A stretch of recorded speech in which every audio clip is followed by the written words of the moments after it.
Hey, it's Bubba here. You know, I recently invited Howard TV to come down to my home in Tampa, Florida, and spend some quality time with me, my family, and friends. Check out how we do it in the Dirty South. It's a day in the life of me, Big Ass Bubba the Love Sponge. Say it.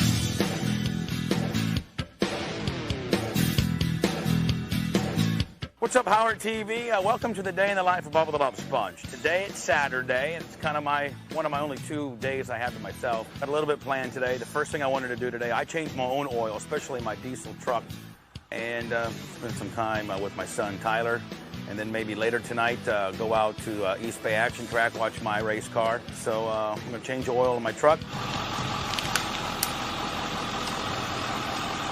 Typical Saturday of mine, usually have to do something mechanical. Just some alone time where the phone's not ringing, wife's not fucking with me, the producer's Brent and the guys aren't calling me up. Say hi to Howard TV. Hi. Just say, hi Howard TV. Hi, Howard TV. Just me time. My truck, I got a 2008 Ford F350 Super Dually with about a 6-inch lift kit. Because it's a 15-quart diesel, holds about 4 gallons of oil. You got to have obviously a much larger pan to get all the oil out. I change my oil about every 5,000 miles on a diesel. 3,000 miles in a regular car, 5,000 on a diesel. It's going to be hot and it's going to be dirty. This is the fun part.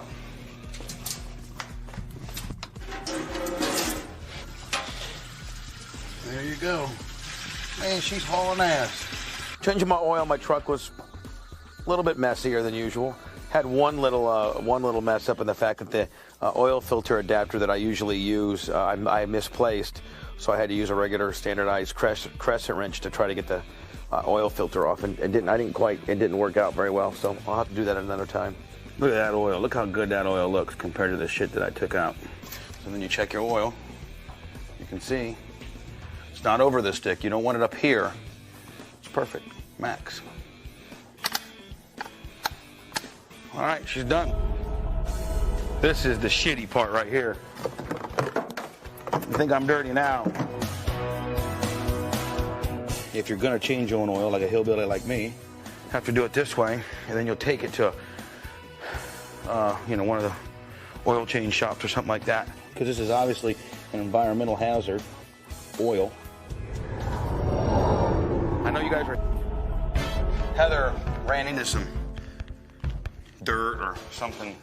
I'm not going to detail her car. I'm just going to quick power wash it real fast. Once I got done changing my oil, then I noticed that Heather had ran through something by picking the kids up, and there was a bunch of like tar or puke or something that was crappy on the back of her bumper.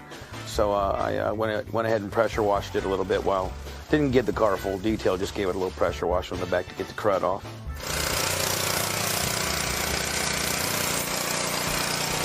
I was out changing the oil. I think Heather was inside, doing some baking, some laundry, some cooking.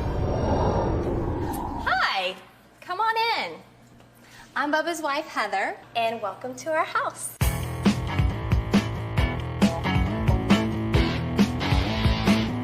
Okay, you're gonna follow me to the laundry room because I'm Cinderella at this house and I do all like the cleaning and the laundry and the cooking and all that stuff. That's usually what I do on Saturdays. So come on, you can watch me fold some laundry. Here, which also doubles as a weapon, the final product. Woohoo! I'm gonna go show these to Bubba now and see if he'd like to take a little break from changing the oil in his truck. Heather came out and presented me with this little fucking bullshit dish. I wasn't surprised that she came out and offered me, because she's always coming out pretzels, Red Bull, Would you like a pancake? No. Still pancake? You want some water? Nope. Okay. What do you got? I just told you. Oh, it's already made? Yeah. Oh, yeah, I'd like to have some. I don't know if she was showing off for the cameras or not, but she brought me this little fucking apricot pastry deal that she's never made before. But usually that's what she's doing, but it's something that I like, not something she's trying to show off to the cameras for. Do you want me to feed it to you? What is it? They're peach apricot filled pancakes. Just try one. No, I don't like that. I was kind of taken back by, it was something that I have never seen on her, on the Bubba standardized little repertoire, what I usually like kind of deal. All right. You want any water? Mm-mm. Don't be rude. I'm not being rude. That's like brand new shit that I've never seen before. Usually she'd come out with an egg sandwich or something I could actually enjoy, not some fucking Martha Stewart living pastry apricot willy bullshit. Whatever. So are you mad at me about the apricot deal? I just have never seen, I'd never seen anything like that before. So I don't want you mad at me. I wasn't trying to be disrespectful or nothing. No, I'm not mad at you. That's cool. I don't like apricot. When I went back in the house, I thought maybe I hurt her feelings a little bit because she did try. I mean, here I am, just fucking, I didn't want to come across like as an unappreciative asshole. I think it may have kind of come across that way. So I wanted to go inside and make sure she knew that I was sorry for if it came across that way. She was only trying to do something nice, Do you want me to take Tyler with me to the store? Or are you guys going to leave him in the track? I think you can just stay upstairs. Okay. No way you can flirt with the produce guy. I'm just kidding. Well, the cute guys are in the deli, so they're not in produce. All right, we'll see you a little bit. Okay, bye. Bye. I'm gonna go up and check on now. Hey, we're getting ready to go to the go-kart track for Tyler to practice and for me to get in there a little bit and drive around. So hop in, fellas.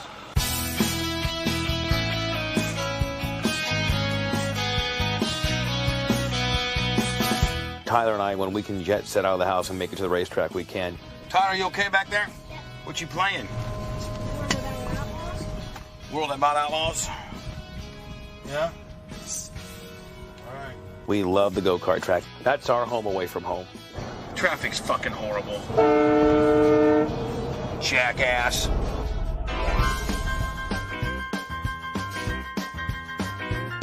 We're out here at the Ambassador Racing School. It's where Tyler races every other Sunday. Tyler, you ready to do a little practicing? Yes. Maybe race Daddy a little bit? Mm-hmm. Maybe JR? Huh? Yes. When we went to the quarter midget track today, it was kind of more of a leisure fun kind of day. We were trying out Tyler's new car. Ready? Yes. Watch JR's hand signal. Okay. Okay?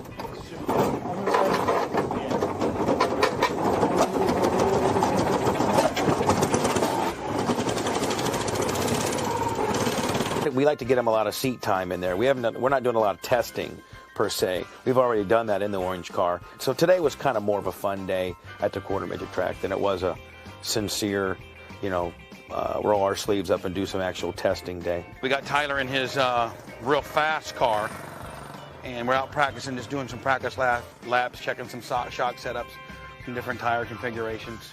Tyler's 5 years old. He'll be 6 in June. He's been racing since he was 3.5. He's been racing against other kids since he was 5 for just almost 9 months because the bylaws within the QMA, Quarter Midget of Associations, states that you can't be on the track until you're 5. So he had about 1.5 years practice prior to that. And he's been racing for almost a year, be a year in June. Track's real green, so it could be loose, which means we probably could spin out a lot. But we got to put thousands and thousands of laps of practice in order to be competitive. So here we go.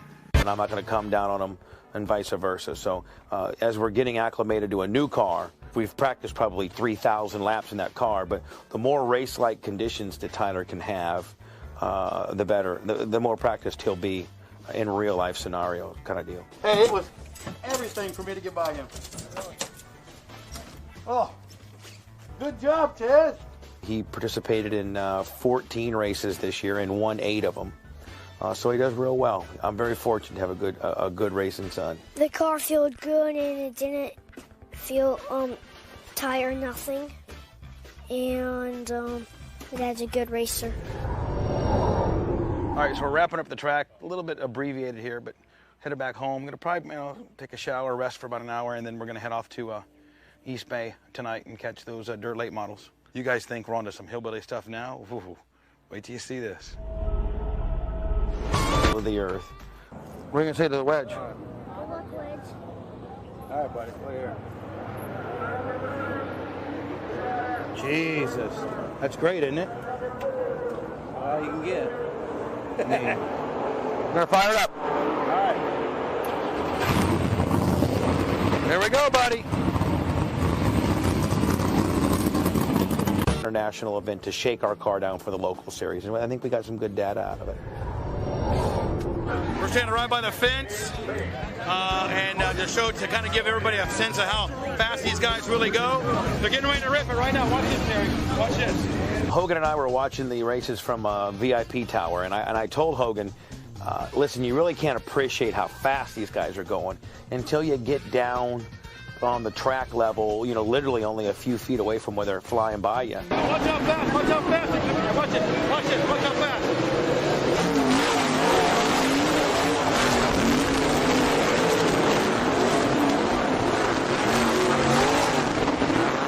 Now, the downside of that is you're going to get smashed with dirt because, you know, they're kicking up clods of dirt like you wouldn't believe as they're getting into the corner.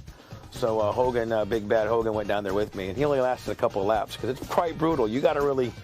It's shell shock when you first go down there. So we scampered back up to the VIP Tower after that. Fans are driving us crazy, so I don't really get a chance to enjoy it too much. Gonna go back to the hauler, try to actually relax a little bit. Oh, Tyler loves coming out here, scraping mud off the car and helping what he can. Loves scraping mud. It's probably the only job he can really do. He'll check some air pressure. Dizzy knows more about cars than most of the drivers. Look at him. Drivers, He's down there scraping it, my most boy. of the drivers just drive. Tyler knows more about the mechanics of the car than most guys. Get in there, Tyler. Get that. Oh, I had a great time. I was a little bit, you know, I was over all the cameras and all the people coming up, and I started kind of getting at my wits' end a little bit towards the end of the night. All right, it's over. My boy Keith did pretty damn good, actually. We started like 10th or 12th in the B main, got up to 6th. Again, we're down about 150 donkeys.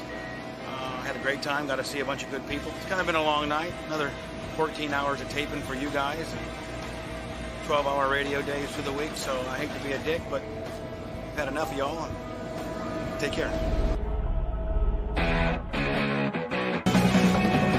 My day overall was a typical day. Less the glitz and the glamour. That's about what I would do, you know, seriously. Today was very typical of what I do on my downtime. My most rewarding part of my day today, as cliche and as queer as and you guys are all going to laugh and think that I'm a fucking fag, is when my son tells me, Daddy, thank you, I had a great time, or how much he loves me, or just to know that he's having a great time and that, you know, all the hard work that I do and the 2 shows a day that I do and stuff are able to provide a good life for him and my wife. And that, at the end of the day, is the most rewarding part of my day. That's a wrap. Hey now. Hey now, what's happening? Okay. Good morning, everybody. Oh, man. Let me think. Let me think how we're going to get those strippers on a jet. How? Yeah, no, that's not cool. With a crowbar. I'm in a relationship, you know. That's a tough move. I said it sounded like a hard sell to me. Yeah. I almost brought it up to Beth and said, you know, I just said, what chick's going to put up with that? For the show, honey. Nah. They're waitresses. We can't help it if they happen to be hot. Yeah. I do think it would be fun, though, to have strippers on the plane with us down to Vegas. You think? You're kidding. I just think it would. That'd be fun. I just think it would add to our reputations. It certainly would. That'd be fun. I think we just got to have like 1 or 2 be cocktail waitress.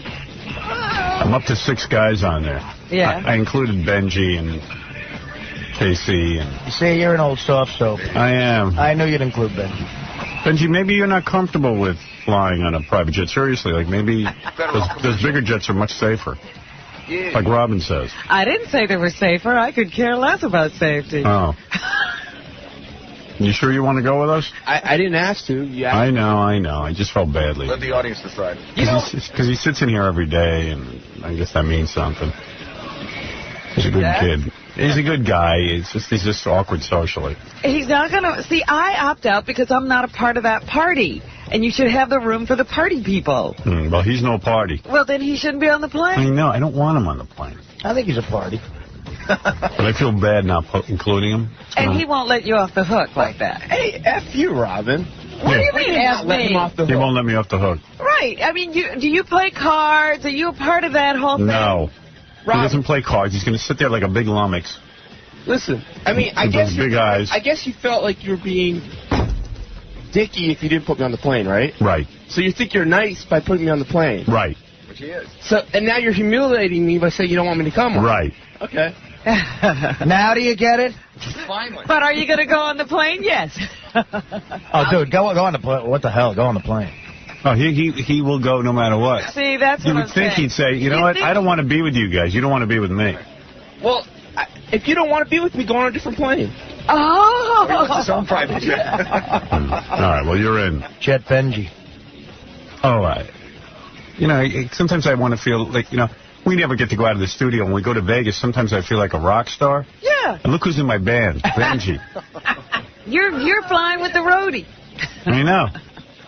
Van Halen didn't fly with the roadies. No, the roadies take the bus. The Stones didn't fly with the roadies. I don't think Zeppelin would think twice about the strippers on the plane either. Right. That's right. Damn it. Dude, I'll do it if you do. You'll go home and bite that bullet. Yeah. No, I mean, the reality is, it's going to be a plane with, like, real pilots and stewardesses. You can't really do anything with them. Right, of course not. Sure. Why would you be able to do anything with them? You can't. Why not? Because, you know... There's decorum. There's no privacy. There's food all over the place. It's going to be embarrassing. You know what I mean? Like... Yeah, like those bachelor parties. That's different. Those are champagne rooms. You know, it's just weird. Like if my chick called me up and went, yeah, we're going on this plane with a bunch of naked guys. I'd be like, oh, God damn it. Yeah, what kind of chick is this? That's exactly what she's going to say about you. What kind of guy am I with? A normal guy. Yeah. He wants to fly with strippers. Hey, Cooley, you're on the air. Hey now! What's up? What's up, brother? What, are you kidding me? Put Benji on that plane? Yeah. Why would you put him on a plane, dude? It's supposed to be a party plane. I know. Put me on the freaking plane. I'll jump around like a lunatic. Yeah, no. Yeah, I don't think I want that either. No, he really doesn't want you or Benji. Yeah. You got to put some... I want you and Benji on a different plane entirely. You got to put somebody cool on that plane, dude. Come on. It's a small plane. You got to make a festivity. Well, I've decided, you know, they call it a 14-seater. They're giving us a Gulfstream, but they call it a 14-seater, but that's if you're crammed in like, you know, like elephants at the zoo. Every seat taken. So I told Anne-Marie yesterday, 6 people. So the 6 would be my agent, who was no fun. See, he's another person who should opt off the plane. I know. He doesn't. And I go, well, you're not coming back with me. Oh, yes. Oh, yes, I am. And I'm like, oh. You can't get away. He thinks he's fun. Oh, my. He doesn't make a flight shorter for you. No. So far, it's a disaster. I might fly with you. Yeah. Have you been getting hit up by other friends? Yeah, well, Ross, Dominic thinks he's going with us. Yeah. Ross was like almost interviewing me the other day, like, well, who's on the plane? I'm like, I don't know. It's like, who's going out? Who's going out? I'm like, I don't know.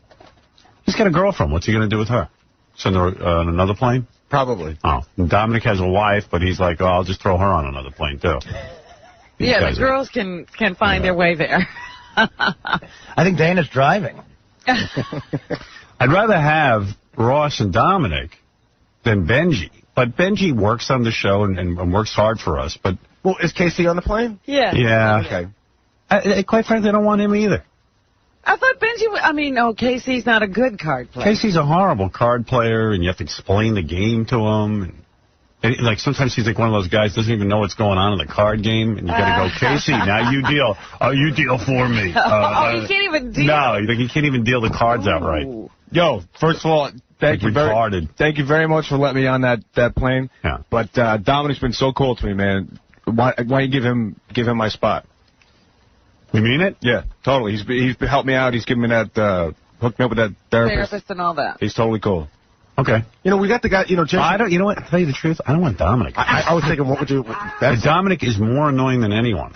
Well, then you shouldn't have said his name just now. I think I want to be alone. I mean, Dominic will put on a hat and try to fly the plane. He'll tell everyone how to do everything. Yeah. Yeah, he'll be running. You're going the wrong way. Yeah, no, he's just annoying. How about you and 5 strippers? That's You know what?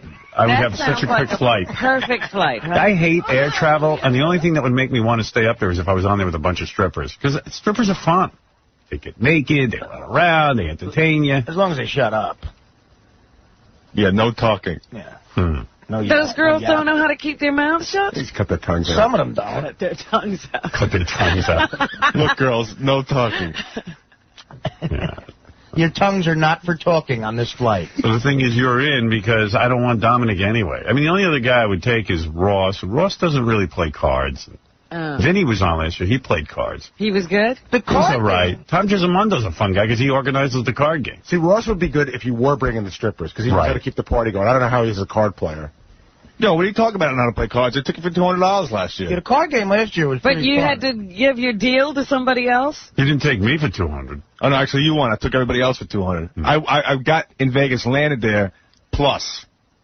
So that was good. I was down 180. Somebody lost big time. Benji is just a drag. Fred doesn't really. Does Fred play cards? No. He doesn't know how. Oh. Who are you taking to be with you? No one. Artie. I like hanging with Artie. Yeah. Artie just drinks and eats. It's fun to watch what Artie eats.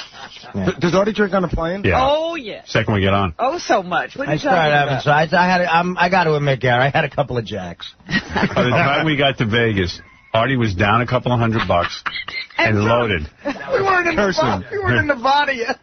Artie, his typical move now is to get his tumbler of JD. See, I was drunk and down money by St. Louis. I know this sounds crazy to ask, but isn't it weird for you to be drunk at like noon? No.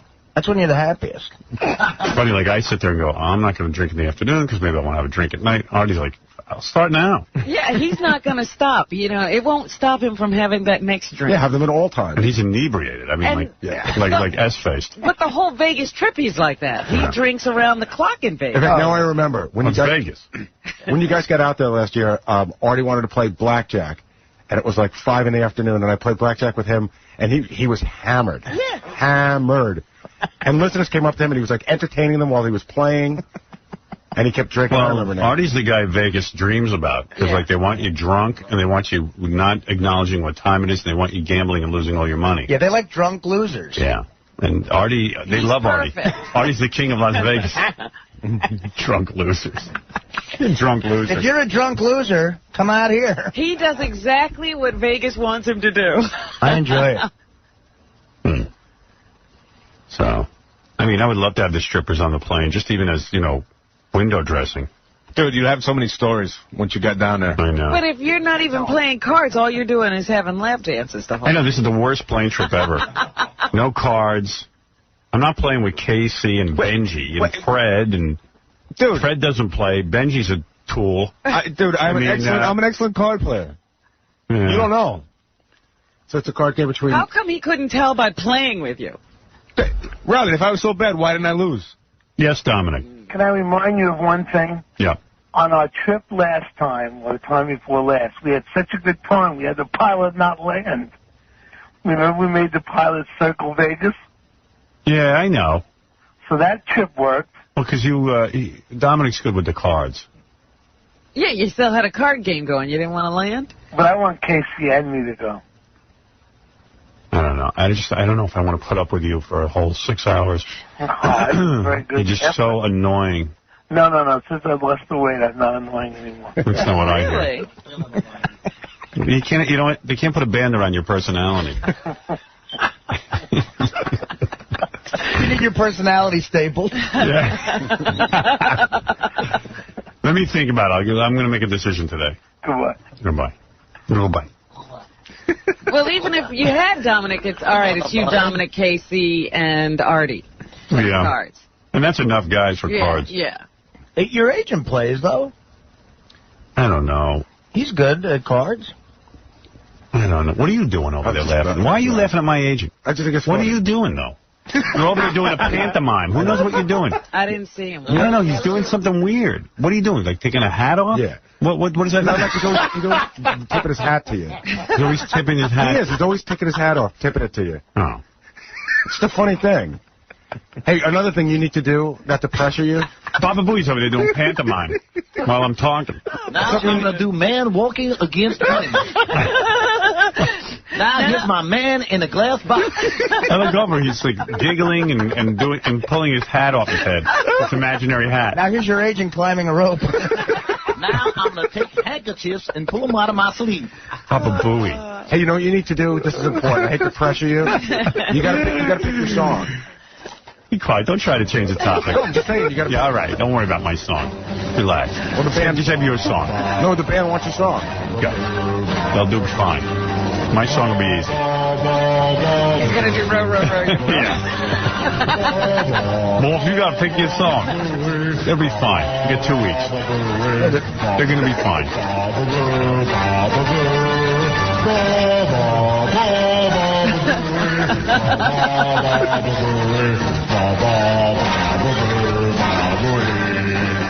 All right. Yeah, Johnny, you're on the air. Hey, what's up, Howard? Hey. Long time listener. Hey, now. Hey, now. What's up with your interns back there? Give me the third degree about what I want to talk to you about. Hey, now. I was on the phone with him for like 5 minutes back there. He was yelling at me. No, we get so many douchebags calling who get on the phone and they got the radio up and then they fumfer and it just slows the whole show down. So they're just trying to get you keyed up to be on the air. Well, that's cool. That's cool. I understand that. They're the fluffers for me. I'm the whore that bangs you, but they fluff you up. They got to get you ready. It's a fluffer job. I was calling. I was going to say something about They have to blow wind on your. They have to blow wind on you and nibble you. And yeah, then I get you, and then I give you a good lay. I guess you weren't fluffed enough. How dare you call me fat? We're going to bleep that out. He called me fat. Yeah, use the F word. Fat. Yeah. That's my F word. King of all blacks, you're on the air. Good morning, Howard. Hey. I've been analyzing something you said all last night. What's that? You said, yesterday, I know that it upset you that you had to give up half your money to your wife, right? I mean, anybody would be upset at that. But I think what upset you is that she took it. You know what I mean? What?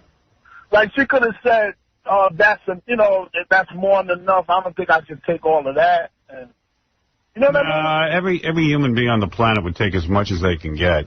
It's just... Yeah, I'm mad at the laws. I mean, I think at some point, enough is enough. I mean... I see, this is not my ex-wife at all, so I'm not even talking about it. No, I'm talking about, I got friends who are going out with chicks, and they're just hoping that they get married so that the dude will go out all day and work for them. These chicks don't even work, or if they work, they can barely show up for work. They work 1 day a week, and they can't get there, and they make no money. They have to be 30 friggin' years old, and they want some dude to support them. And, hey, I understand that. Then you marry them, and then they're like, well, I want half your money. And it's like... What the hell? I mean, go get a job. I mean, it's just sickening. It's sickening. That is crazy. It's absolutely sickening. It's like, and then some of these chicks, you don't marry them. 2 weeks later, you hear they're getting married to some other guy. Yeah, they get mad at you. Well, no, they're just looking for a paycheck. You're a job. What are you saying? There's no love? What are you That's why I can't be with a girl that don't work. I can't. I can't either. Quiet. I can't. She got to get up just like I get up. You know what? I'll tell you what. This dude on the phone right here gets up and picks up people's rat-infested fecal matter. Oh, I'm not a garbage man anymore. What happened? What are you? I'm a street sweeper now. I got promoted. That's a promotion? Yeah, and the machine and the street sweeper. You know when it go against curb to curb. Right, with the brushes. Oh, you hardly see that anymore. I got on the mirror sunglasses now. I'm styling. Look at you. How much of a raise did you get? Get about 5,000 more. Wow. And you don't have to lift up any garbage pails. No. Any overtime in that?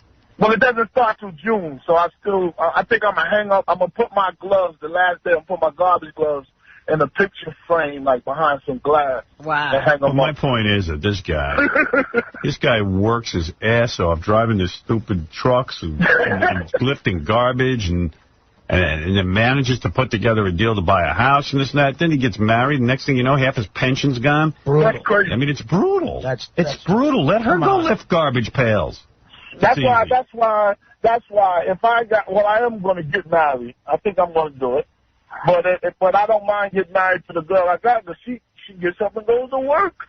Well, now she does. You're funny, because you don't realize that after you're married, she can do anything she wants. Yeah, she got half the money. But she's Spanish. They like to work a lot. All right, keep believing. I'm sorry. You're right. The Spanish do like to work a lot. Yeah, they do. Yeah, they do. I've seen them. They're pretty industrious. I've never seen, there's no Spanish woman who doesn't like to work. Oh, if you smell her hand, it smells like Comet. Yeah, they're washing their hands a lot. He means they're doing scrubbing. Yep. Hey, Robin, I got the feeling that, I just get a feeling that you and Mr. X are not getting along right now. Really? Yeah. Why is that? I don't know. I just get that feeling. Well, you have a lot of strange feelings. Why, King? What makes you think that? I don't know why. Am I right? No, you're not right. Keep them in line. You the boss of that family, not That's right. I wear the pants. She does. That's right. You better believe you do. No, she really does. Let him take out the garbage. Although I see he comes on pretty strong when we're around socially.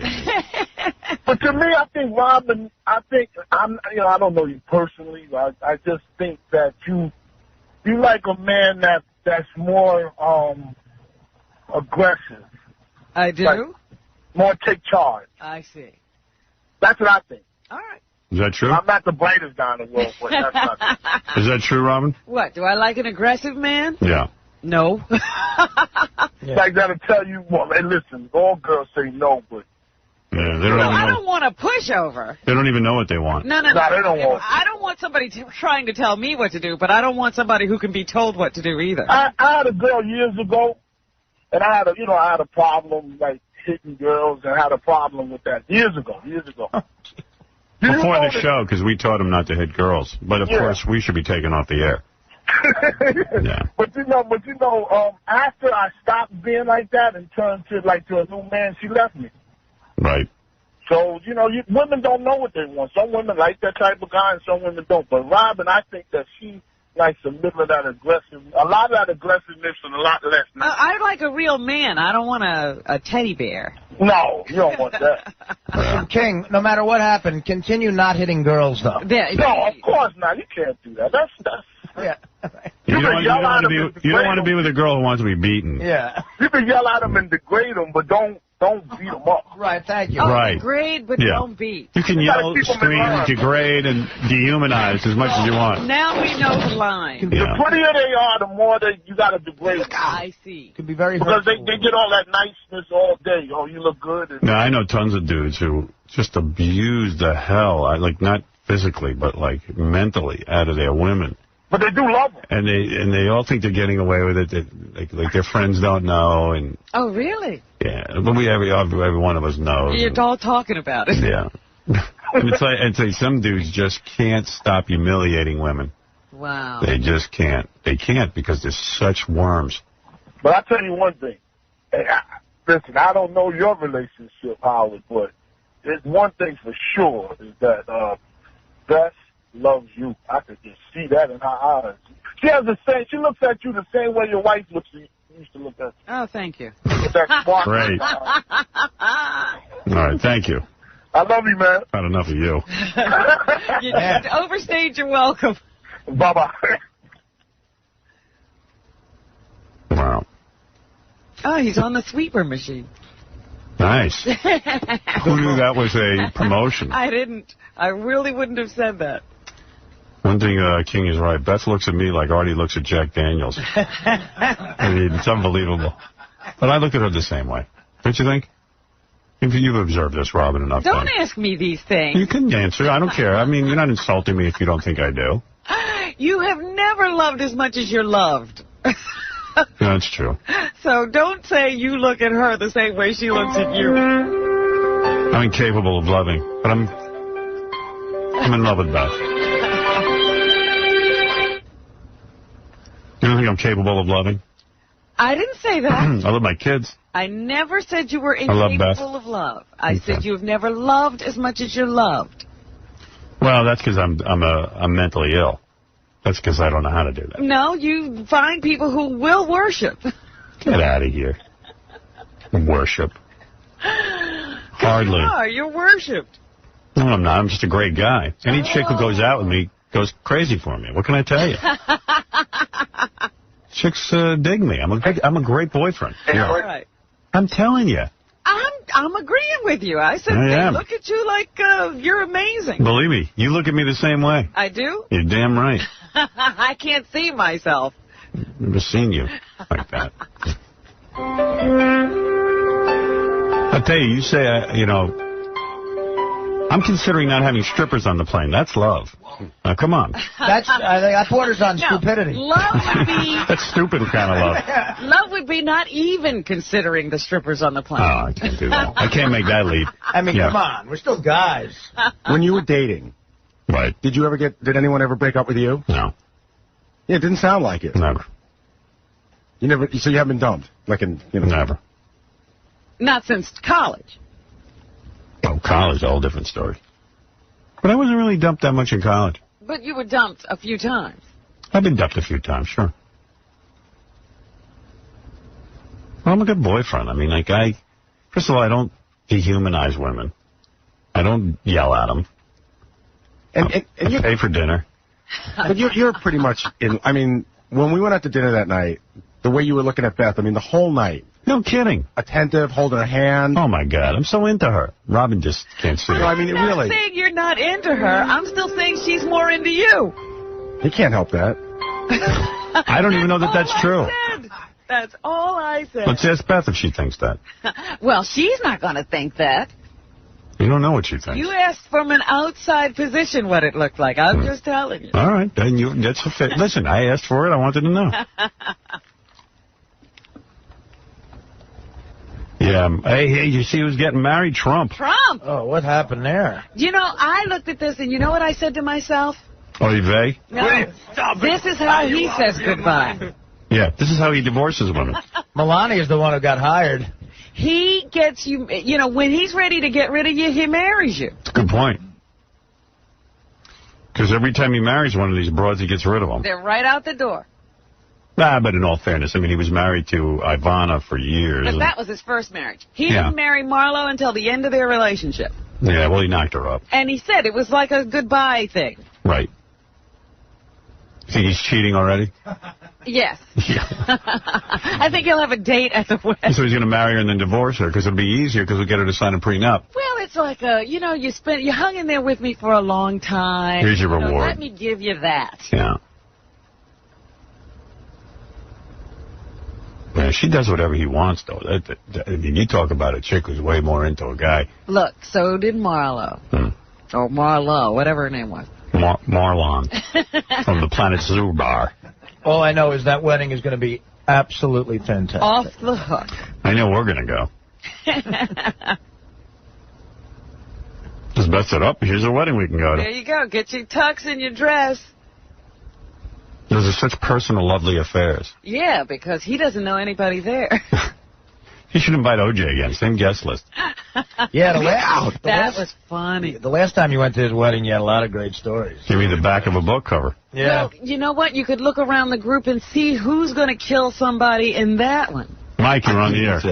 Yeah, Howard, you just told my story, dude. I got married at 22.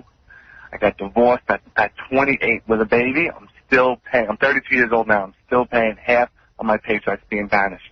Yeah, what do you do for a living? I drive a truck. Yeah. I drive a truck. I'm out there hustling. 4:30 in the freaking morning, I'm out there. You know what I mean? I bring home pretty good money. $9.50 a week I take home. Right. But half of that goes, and now I got to worry about my mortgage. I got to worry about this. I got to worry about that. What is she doing?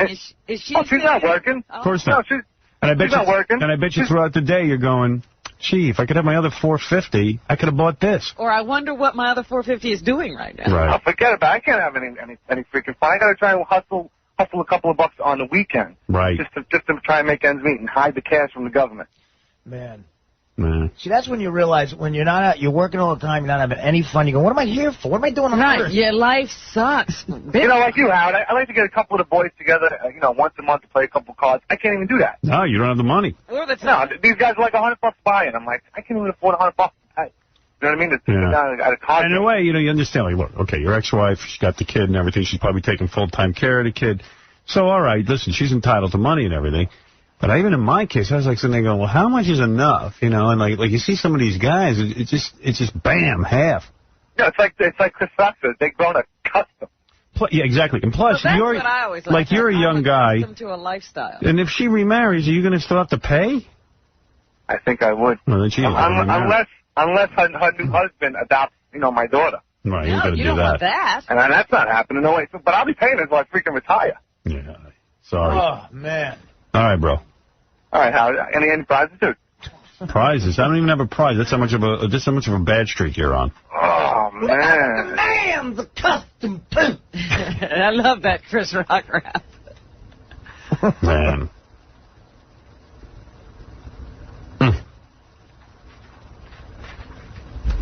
It's a whole bunch of people on the phone, but I got to take a break. If you could hang in there, I'll get to you right afterward. Hey, you know who's coming in? Jenny McCarthy. I'm just going to stare at her. See if she can come on the plane. You're not going to say anything? No. We're going to be in total silence. What, Fred? Did you read the notes? She was having sex in her 9th month. Yeah, with herself. What? With the husband.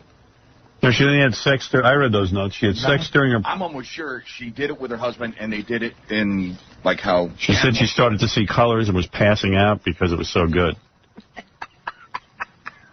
Well, you know what? I don't want to think about her pregnant. I mean, jeez. Well, if it was really that good, wouldn't she be pregnant all the time, yeah, like exactly. a cow or something? All right, we'll speak to her later. We'll be back right after these words.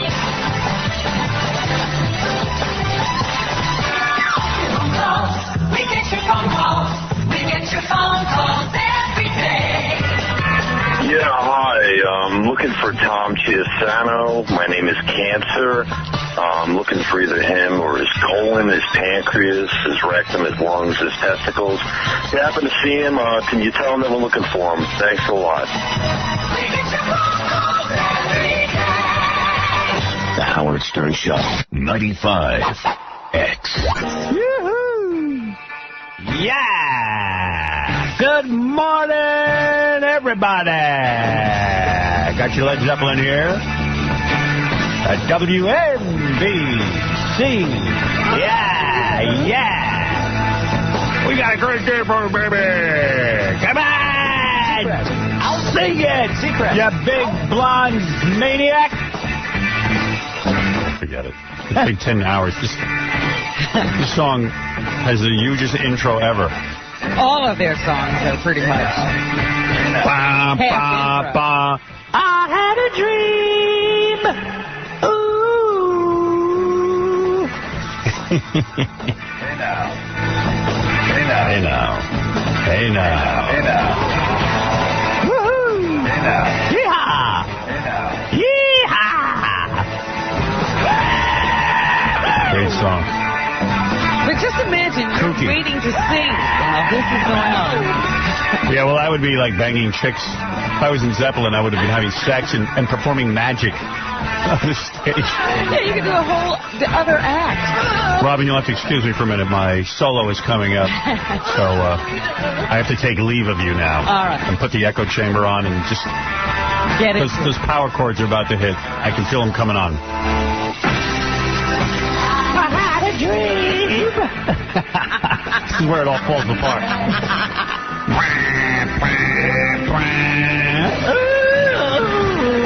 Oh, yeah. Still looking for a song, huh? I got more, I got more mail about everyone said I should not sing anymore on the air, that it's horrible. But people liked when I had the band and I was singing. If I find the right song. You were probably singing with a worse band. Yeah, that's the trick. By the way, Cabby is sitting in the chair this week, going to at least try to win you over, the audience who's going to eventually vote on this, for John the Stuttering John's job. Yeah, Cabby says today he will be revealing his staff secrets. Well, I have a staff secret. Yeah? Cabby didn't show up today. He's late. He overslept. Well, that would be just like Stuttering John, wouldn't Right. He's following right in his footsteps. We got some positive mail about Cabby's appearance this week, but most of it was negative. Yeah. The positive one, Cabby seems to fit the best because he roasts you, puts you in your spot, Howard, just like John did. We need that because it's fun to hear him throw questions back at you and then big discussions to start up. The rest say, don't even waste any more time with Cabby. He sucks. I think if you dug up Hank, he could do a better job than that fat effing fag. Here's another one. Get that annoying psycho off Mike. He brings the whole show down. It's like I took a handful of effing Quaaludes. Try putting Cabby in place of KC in the song parody. Cabby's gay, but we knew that anyway. If you put Cabby on your show to fill John's job, I will stop listening, period. He's absolutely the worst. He lives in the talent-free zone. He's simply put boring. Oh, yeah, boring. Remember ABC. Anybody but Cabby. Here's another one. You're killing us with that ass clown. Please, your loyal fans are begging you. Here's finally, there is no doubt, no other human being on the planet that I hate more than that half-wit, no-talent jack-in-the-box named Cabby. Oh, dear. Usually one can find an inkling of comedy in hearing a mindless jerk-off who obviously has serious self-esteem issues, showcase his train wreck life on national radio. Unfortunately, Cabby can't even do that right. He's not funny, he's not fun, and he doesn't work and play well with others. Poor Kane. I can't imagine being forced to live a life where you must humor the pontifications of a shell-shocked crackhead. It's bad enough to be shell-shocked. It's bad enough to be a no-talent hack. It's bad enough to be a crackhead. It's bad enough to be cast aside by Trim Spot for a drugged-up, money-grubbing pig of a former guest model. But take all these things and put them together, and you have Cabby. Tom, you have my permission to dump everything Cabby says. Wow. Would you say that he gets more negative email than people get positive email? Yeah, she gets more negative. Wow. I mean, but, you know, more people responding in a negative way to him than people respond in a positive way to, like, say, John the Stutterer. Yes. Wow. Yes. People are passionate about this. Someone was on howardstern.com yesterday, and they clicked on the video of Bush on Letterman during the commercials. Holy yes. I had never seen the video of Bush wiping his glasses on that woman's dress, but I just checked it out at your website. I was sickened. If that doesn't show people what a pompous dick Bush is, I don't know what will. Not to mention the fact that he's a liar, and he's wiping his ass with the First Amendment. More people shocked by E bleeping out the word wigger. What happened to Uma Thurman, this one, coming on the air? Ariana Huffington said Uma would come on and help out and try and get people to register to vote. There's a couple of people said, Howard, I want to thank you for the fact that I'm sitting at my desk singing Cat Stevens. I loved when you sang Cat Stevens. Oh, well, maybe that's what you should do for your karaoke. My boss would also like to thank you. He won't let me listen to the radio because we have to watch the stock market channel, but it was fun. But most of them were negative. There's nothing more annoying and less entertaining than having to hear Howard sing. Can someone please, for the love of Christ, get this point across to him? I love you guys, but if there was ever a moment when I feel compelled to rally behind the FCC in fining Howard, it's when he bores his audience with his asinine singing. Shut up, tell a fart joke, you douche. We don't need to be a part of Howard's silly boyhood fantasy of being a rock star. And here's another one. It's not funny and it's not entertaining to hear you sing. What did music ever do to you? People don't tune in to hear you try to sing like Robert Plant. It's very annoying. Too bad the FCC can't crack down on you for that. I find it to be horribly offensive. All right, well, I get the message. Jeez. Yikes. Yeah. What are you going to do for karaoke? Here's a guy who's mad at Benji's phone call to Gary the Retard, asking him if he'll stomp on cats to have sex with Pamela Anderson, and he said he would. This person says, I was listening to the show for years and nothing has ever bothered me. If I disliked it, I turned the channel. But today's suggestion of stomping a kitten is way beyond what the show should do. Well, I don't think we're suggesting you stomp on a chicken. No. I mean, a kitchen. On a cat. A cat. You can stomp on a chicken if you want. Kitten. Yeah, we don't actually advocate that. Just trying to see what Gary would say. Yeah. But, okay, don't listen. Who cares? Graham has to say. Doesn't matter. No, because he now knows more than even Billy Graham, the guy who, he says, converted him. Billy Graham is scared of President Bush. That's what he's saying. He called Mrs. Bush and said, maybe you ought to calm him down. Maybe you get that Bible out of his hands. He's dangerous with it. He's taking it a little too far. You know, he's like a person who would watch the Mel Gibson movie and drive their car into a lake. Yeah. Just like baptized. Captain Jenks, you're on the air. Hey, good morning, Howard. Yesterday you were looking for your ratings in Pittsburgh before you got taken off. Uh-huh. Okay, you were on radio station WXDX, and a year ago at this time, the Howard Stern radio show in the mornings, was number 3. It has now dropped to 9th place since you've been taken off, from a 7.1 to a 3.6. And the station overall... And that's a year ago. We just got on the air in Pittsburgh. We haven't even been on that long, and then God knows what our ratings were when they took us off. Right. I heard we were number 1. Now, overall, the radio station has gone from 5th place last year to 8th place now. And that's not you. That's just, The whole thing. Right. The shebang. So people aren't even listening to the radio station now that you're not even on it anymore. Yeah, well. So, they've got to be pissed in Pittsburgh. I know that. Oh, yeah. I would think everybody's pissed. I also got a letter back from the FCC. What'd they say? It's my complaint against Oprah Winfrey. What'd they say? It says FCC in the matter of complaints against various broadcast licenses regarding the airing of the Oprah Winfrey Show. And it says memorandum, opinion, and order. I'll just read you the basic line from this. We have previously found that fleeting and isolated remarks of this nature do not warrant commission action. Holy mackerel. Because the complaint of material does not fall within the scope of the commission's indecency prohibition, we reject the claims that this program content is indecent. Wow. And we need not reach the second element of the indecency analysis.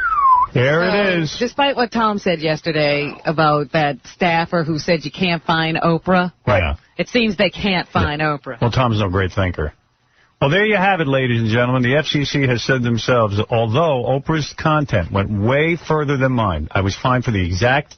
I was sitting there trying to define different sex acts, just like Oprah did. Ours were way more graphic. Yeah. They will not fine her because she's beloved, and Howard Stern is a lightning rod. Could you play that now? Yes. Yeah, they have said it's not indecent. On tomorrow's show, I will play the Oprah Winfrey Show. Because it's not indecent. Right. You got it. It'll be done. And now we can play... Steve Handelsman, who's in Kuwait. New York Times reporter Dexter Filkins joins us now by telephone from Saddam International Airport, just south of central Baghdad, where U.S. troops, as we said, are fighting for control. Dexter, what is the significance? Well, how's the fighting going right now? Hello, Chris. We're being very well received by Iraqi civilians here. As you can see, there was very little fighting getting into the airport, and we're being supported very much by all the civilians here. It's a lot easier. 3rd Infantry says this is a lot different than what they expected it to be, essentially. Are there any civilians taking up arms against you guys, against the Americans? No, the civilians are all excited, and they've been asking us for tapes of Howard Stern. You're kidding? No. Let me ask you, okay, I think we had a little mistake there in our communication system. You're kidding me. What? The Iraqis want tapes of Howard? He was going to delve further into that. Well, from what we understand, our president's going to throw him off the air with the FCC, and so you guys can send him right over there, and he can broadcast. Maybe he can go to work there. He can work live in Iraq. Yeah. I'm not allowed to work here live, but there I am. All right, what's in the news? Well, we're talking about the war on terrorism and whether the Bush administration is handling it well or not. Well, I think we all know the answer to that. The Treasury Department agency entrusted with blocking the financial resources of terrorists told Congress that at the end of last year, it had just 4 full-time employees dedicated to investigating Osama bin Laden and Saddam Hussein's wealth, while nearly 24 were working on the Cuban embargo violations. So there's 4 people. One of the things you need to do is get the money out of the hands of terrorists. There are 4 whole people working on that. No news about this administration. No news about Jenny McCarthy or anyone? No, I don't have any Jenny McCarthy news. Too bad. Here's George W. He says that he understands the significance of his private meeting with the September 11th Commission today, E3. It'll be a good opportunity for these people to help write a report that hopefully will help future presidents deal with terrorist threats to the country. You mean John Kerry? While his administration is saying that the president wants to completely cooperate and do anything for the panel, I understand that the president and the vice president didn't want this commission to be impaneled at all, and was very reluctant. Talk about a flip-flop. To testify or cooperate. Here's Erwin Chemerinsky. Right, Robin. Who's a law professor at the University of Southern California. He says it's significant that both the president and the vice president will be testifying before the commission today, E4. Are they going to hold hands when they testify together? I think one's going to be on the other's lap. It's obvious they want to present a unified story in a unified front. But it would be really bad if they went in separately and had two different stories. It also means that this is the only occasion September 11th commissions, and you have to talk to the president and the vice president about what they knew and why they did what they did or didn't do. And we won't be able to see. Hey, Dick, what did we know? I'm not sure what we did. I still don't know anything, Dick. You could pretty much say, I don't know a goddamn thing that's going on. I'm out on a ranch building a nature pad. And how are things going in Iraq? The president would like to say that there are a lot of people who want us in Iraq. Anthony Shadid of the Washington Post says it's hard to say if there's a silent majority in Iraq who support the U.S. E5. There may be a significant segment out there that is supportive of the idea of... It's just hard to find them. Of, improving lives, of law and order, of an end to the violence that's racked the country. They're so crazy over in Iraq. They hate us for freeing them. They don't like the way it was done. No, they don't like it. What is it, Sal? How you doing, Howard? Hey, brother. I'm kind of ashamed to say this. I haven't voted in the last two elections for the president, but all this religious nonsense going on that he's preaching, it just motivates me to want to go and just vote him out of office and get Kerry in the White House. Yep, we need a change. It's time for a change. We gave this guy 4 years. Things aren't going all that great. I don't understand. Well, the Easter Bunny came to me in my sleep last night and told me to vote for Kerry. Well, that's the point. Thank you. And and you know what? You got to register to vote. I know it's a pain in the ass, but it takes 2 seconds. Do it. Oh, I'm registered. I mean, I'm 33. That's why I said I'm ashamed that I haven't voted. But it motivates me to go vote and get him out of office. We voted in a president. Actually, we didn't vote him in. We actually did. Right, he didn't really get voted in. But we have a president and not a pope. We seem to have a pope now. But exactly. But thanks for the call. Scott Peterson of the Christian Science Monitor, he disagrees with President Bush that things are returning to normal in Fallujah. F1. I'd say it's not stabilizing. I think that most of the U.S. Marine commanders here probably believe the same thing. So we're not even getting... In fact, somebody said today that when the troops see reports from CNN and the other outlets here in the United States, they wonder what war they're talking about there. It's so sanitized. The president would have you believe that everybody loves us, and there's just a few rabble-rousers, a few meatheads who are making things bad. We're not being leveled with on every step, going back to this guy's military service all the way on through to how he came up with his energy policy. Him and Cheney won't answer any questions. We're not being leveled with. It's got to make you upset. What is this stem cell research thing? There's a little girl, 8 years old, I just read in the paper, died of cancer 2 days ago. They say she could have been helped by stem cell research. Well, the president's opinions on stem cell research go back to his religious beliefs. Ah, yes. Yes, because he speaks to Jesus. Not even Billy Graham can get through to this guy. We got to take a break. We'll be back right after these words. The fight continues. The FCC, this whole Howard Stern issue. Debate rages on. Clear Channel booting him off the 6 stations. He says that he thinks he's going to be fired from these stations. I mean, is this getting into a sticky situation? Yeah. I think the government should not be interfering in this kind of thing. I hate to agree with Howard on anything, but I agree. They are so afraid of me and what this show represents. Howard Stern does satire. That's what he does. I mean, they pick on Stern, and then you see also this stuff on TV. I'm saying goodbye to you now because... These are the last shows. This is it. These are the last days of Pompeii, baby. Listen to us now. You don't know how much longer we'll be here. 95. X, The Howard Stern Show. Hey, this is Carson Daly from MTV, and I just finished doing The Howard Stern Show for the very first time. I was extremely nervous. Howard read the list of girls that he thought I had sex with. Of course, I told him that I didn't when I really did. Thanks, Howard. I like how the government very quietly is trying to sneak in. They're not going to fine Oprah Winfrey. I love that. Yeah. They're not even going to think. Well, now we know we can read that on the air. I was just talking to Tom about it. And what did he say? He's going to check into whether or not that letter Jenks read was the right letter, and then we're going to read it. All right. I'll play it.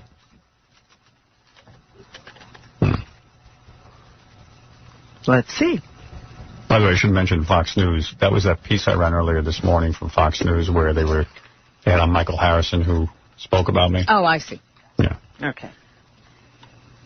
And they're very proud of the fact that they had Michael Harrison on. It proves should prove to me that they're equally balanced. What do they call it? Fair and balanced. Fair and balanced. But, of course, you heard the interviewer who couldn't have been less enthusiastic Hasn't the FCC just not been doing its job? I mean, yeah, they had a guy on who defended me, but the host of the show, the so-called newscaster, sounds like she's ready to rip my frigging head off. You know. Anyway, what's in the news? Frank Lautenberg, who is a senator from New Jersey, came to the defense of John Kerry yesterday. He's being attacked, of course, by the Bush administration for his war record and whether he threw medals away. Lautenberg says that the president and the vice president are what you would call chicken hawks. And they're very, pro-war, but yet they didn't serve. They're all for fighting, but not themselves doing it. You doing it for them. Here's Frank Lautenberg. They're good at that. Cart 1. It's in a cart. I didn't fight in the Vietnam War, but you know what? I didn't support it. Hey, that guy threw his medals away. Okay. Who you got here? Lautenberg? Yeah. This could take a while. I don't know where you put it. Uh-oh. Scott brought him over there. Where did he put it? All right, I got it. I'd be interested to hear this. Chicken hawks. They shriek like a hawk, but they have the backbone of a chicken. Right. He's calling on those who fought in wars to stand up for the Democratic presidential hopeful. Cart 2. I find it offensive, and I hope every American, I hope every veteran will say, no. You can't talk like that. Pretend that this man is soft on defense. He put his neck on the line. Well, the Republicans tried to do that to a guy named Max Cleland. Is that his name, Cleland? Yeah. I think so, yes. He lost 3 limbs in Vietnam, 2 legs, an arm. Mm-hmm. And they smeared him so good in his local, I think he ran for Senate, they made him into a chicken. Ugh. They're good at doing it, but I'm not going to let them get away with it. Let's not let it happen this time. No. It's not going to happen this time. We're not going to let it happen. Doug, you're on the air. Well, hey, Howard, how are you? Hey. Hey, I've been trying to call you for 10 years, and I finally got on. You just brought up what I wanted to say. Last night I saw that Fox piece about you, and the guy did really stick up for you big. Yes, he did. Michael Harrison. And he said that someday you may want to change your format and become the left-wing voice of America. I am not a left-wing anything. I have supported Republican candidates. I'm not a Democrat or a Republican. I'm against a president who screeches about Jesus all day, doesn't consult anyone, doesn't show up for work, and doesn't support abortion rights and stem cell research. Exactly. And is raping the land and the air and the sky. And I mean, God knows, can't answer a frigging question on his own. He has to go hold the vice president's hand. I've never seen anything like this in my life. Anyway, yes, Robin, go ahead, please. There is a rapist in town, Howard, and he's a cab driver. Can you imagine this? You get in a cab and you hail a cab. Yeah, I always get creeped out by these cabs. How do you know the guys, This was very, very frightening to me. Cops are hunting for a yellow cab driver who sexually assaulted a female passenger yesterday. The predator picked up the 24-year-old woman at 51st and 2nd Avenue. This was on April 21st. Drove her to Ingram Street and 70th Avenue in Forest Hills, Queens. Pulled the cab over, then jumped into the back and sexually assaulted her. Police said, they put out a description, and surely he'll be easy to find. He's a Pakistani or an Indian. Excuse me, please get into position for me to rape you. Yes. And he's slim with black hair. Now, I am slim with black hair, which is much better than a lot of these other fat Pakistanis that pick you up. Does he have B.O., Robin? Because if that's true, I know the guy. Yeah, you're very pretty. Would you like a dot? He's in his 30s, 5'7" tall, maybe 135 pounds. So if you see that guy, call 1-800-577-TIPS. Yeah, that sounds like a very unique description. You're on the meter. Get naked, bitch. Yes. They should apprehend him this afternoon sometime. Pet my cobra. Tim, you're on the air. Hey now. Hey now. I'm calling Q1043, New York radio station, classic rock. Every time they play The Who are you? Every single time there's a line in the song that says, who the F are you? Right. And every single time they play it. All right. Jason, can you please have Webmaster put that as an example up on the website, and people say, what can we do to help you, Howard? Please write a letter to the FCC commenting on that, and let's see what they do. We need them to start finding The Who. I've never heard them ever. I need to get as many stations as fined as possible so they will all wake up and join the fight with us. Right now I'm being singled out so everyone thinks they're safe. So it's Q1043 in New York. Say you heard the F word on there several times when they play The Who, and you're complaining, you're voicing your complaint, you were offended, there were children in the car, they turned into mass murderers after they heard the song, and describe to them the horrors that occurred in your life. When you heard The Who say, who the F are you? You had trouble explaining that to your child. What else is in the news, Robin? Kobe Bryant was in court yesterday. Well, he was in court all morning and then on the basketball court later that evening. Hey, admire a man who can just sort of turn it on and turn it off. Quite frankly, he was brilliant last night. Hey, must have been pissed. And he says after winning and getting the Houston Rockets out of the playoffs that he had a long day, but he was ready to play. He won. When I get down the basketball court, it's just something that energizes me about the game. It's fun to play, and I was hoping we could jump out to an early lead and kind of coast a little bit, but they jumped on us early, so because of the circumstances, you kind of force yourself to pick up your energy, pick up the pace a little bit, and that's what happened tonight. Pretty sure he's going to force himself on a woman. Let's hope he doesn't drop any bombshells like that. I'm going to go out and force myself on a woman. I'm so happy. I jumped on her. Oh, yeah, ow, ow, ow, oh, stop, oh, stop, I can't breathe, stop. No matter what he's going through, it's not hurting his game. Jason Williams, meanwhile, the jury has that case, and they asked for several readbacks. They can't figure out what's going on. Yesterday. I was shocked. I had never heard this before. Now there's some testimony that he ripped off his bloody clothing and jumped into the pool and went for a swim. I'm going to go swim. Colby likes to play ball. I like to swim. But the man's lying on his floor bleeding. Yeah, but he was hot and tired from his ordeal. Take care of this. I got to freshen up. This guy's going to be dead in a few minutes, man. I got to live. I'm going to join my pool. I'm kind of insensitive. So, I don't know what the jury can't believe, probably, what they're reading. I would find him innocent on the fact that I can't even believe the truth. That's incredible. There is a... And by the way, there's a black man who can swim. For all you racists out there you go. who say black guys can't swim. Thank you. They'll point out he's half white. Normally, all right. Normally I can't swim, but after shooting a guy, I learned how to swim. I figured it out. I'm telling you, the blacks can only swim if they shoot a guy. There is a strain. They can only swim after murder, the blacks. There's a resistant strain of gonorrhea out there. Tell me about it. Artie just gave it to me. Yeah. Dr. Jonathan Fielding, the Director of Public Health for Los Angeles County, says it's important to keep abreast of the trends and recommend what is effective, F3. Whenever you have... But I do think that we have to be concerned that the level of investment in new antibiotics does not kept pace with the level of investment in other kinds of drugs. And the antibiotic-resistant gonorrhea is growing, F2. Whenever you have a bug that mutates in a way that permits it to foil an antibiotic, that bug is favored and tends to... Benji, you're a mutating bug.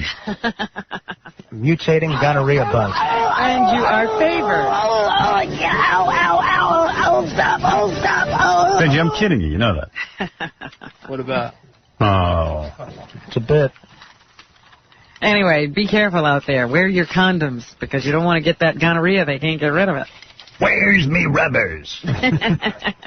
Arr.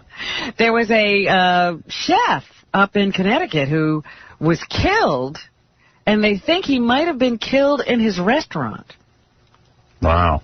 Yes, the restaurant is now closed. I think it was called Gusto's, yes, in Danbury, Connecticut. They say the chef was cut into 7 pieces after being shot. Damn. And they took the meat cutter out of the restaurant the other day. They think his own meat cutter was used to dismember his body. That sounds like an angry crime. Yeah, crime that sends a message. People are saying he didn't know he had enemies like that, but apparently he did. They're still investigating. They don't know why or who might have done this to the guy. American Idol is in the news because people thought last week's vote was racist. In fact, that's what Elton John said. Here's Simon Cowell, one of the judges, who said this about Elton's comments. My gut feeling is that the girl who got kicked out last week wasn't the American Idol. I don't think she was the best singer. That's how Simon felt about it. He says that, he thinks that Elton John's statements were wrong, but he does compliment John. Elton, over the years, it's great that he's watching the show and he takes such an interest. He's said some horrible things about me, but, he's passionate. Supports artists. He's supporting the show in his own way by speaking publicly about it. So there, he appreciates the support. And while John Ashcroft is trying to clean up the country, there seems to be a new move afoot to start an adult satellite channel. Hey, and why not? Well, I thought this was being forced on America. Yeah. That America's rabid. No, John Ashcroft thinks porn is being forced on us, being rammed down our throats. It looks like all America wants. Yeah, I love how we vote like we don't have a private life. Where are all the people who are into porn? Don't tell me you don't want John Ashcroft out of that administration. That's got to be fairly important to you that the guy wants to take away your porn. I said, this is one of those things where it's hard for a guy to stand up and say, don't take my porn, because most people are embarrassed. $7 billion a year is spent on porn. $6 billion of that by AA, and the other rest of us are a whole billion. So someone's buying it. Spent $6 billion. I spent $6 billion in my father's pizza place. But it's very hard to put a march together. I took the lottery money my mother got, and I went out and bought, $4.8 billion worth of porn. Should last me a month. And what can't you be if you're going to be in the mob? Rebecca remains Stamos. No. You can't be a gay. Yeah, did you see that? No gays. It is an unwritten rule in the mob that if you're gay, you die. No, it's a written rule, actually. I've seen the book. So kept me out. Yeah, this guy who's a turncoat, he's now, I guess, testifying for the government in some mob trial. I'm a gay. He told the hushed courtroom yesterday about how he knocked off a guy, bumped him off, because he heard rumors. That he was a gay. That he was gay. There was a story around that he went to a swingers club and did something to another guy. Oh, you're a gay. Disgraziad. So there you go. He had him put to death. This guy was a mensa finot. So if you're gay, don't try to join the mob. Right. Rebecca Romaine Stamos is with us today. She's in Guts. That new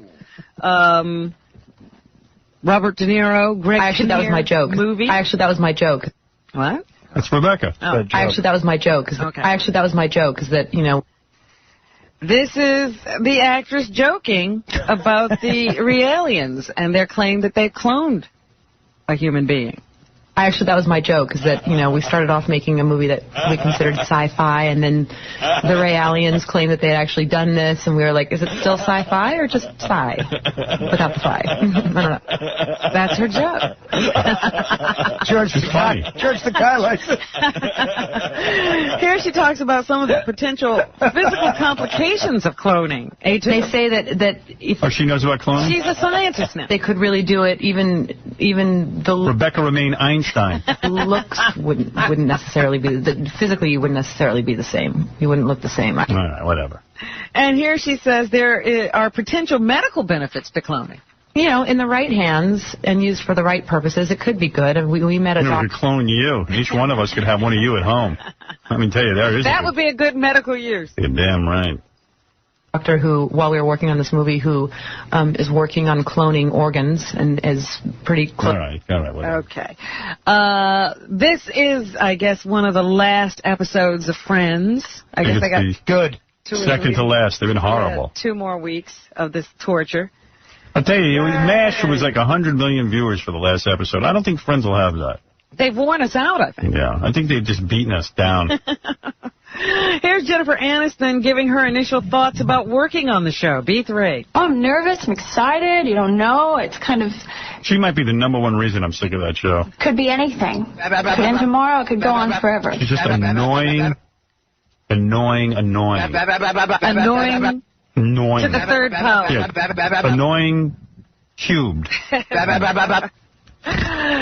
Jennifer, of course, is on the top of the list of People Magazine's 50 Most Beautiful People, along with her husband. So the 2 most beautiful people in the world are married to each other.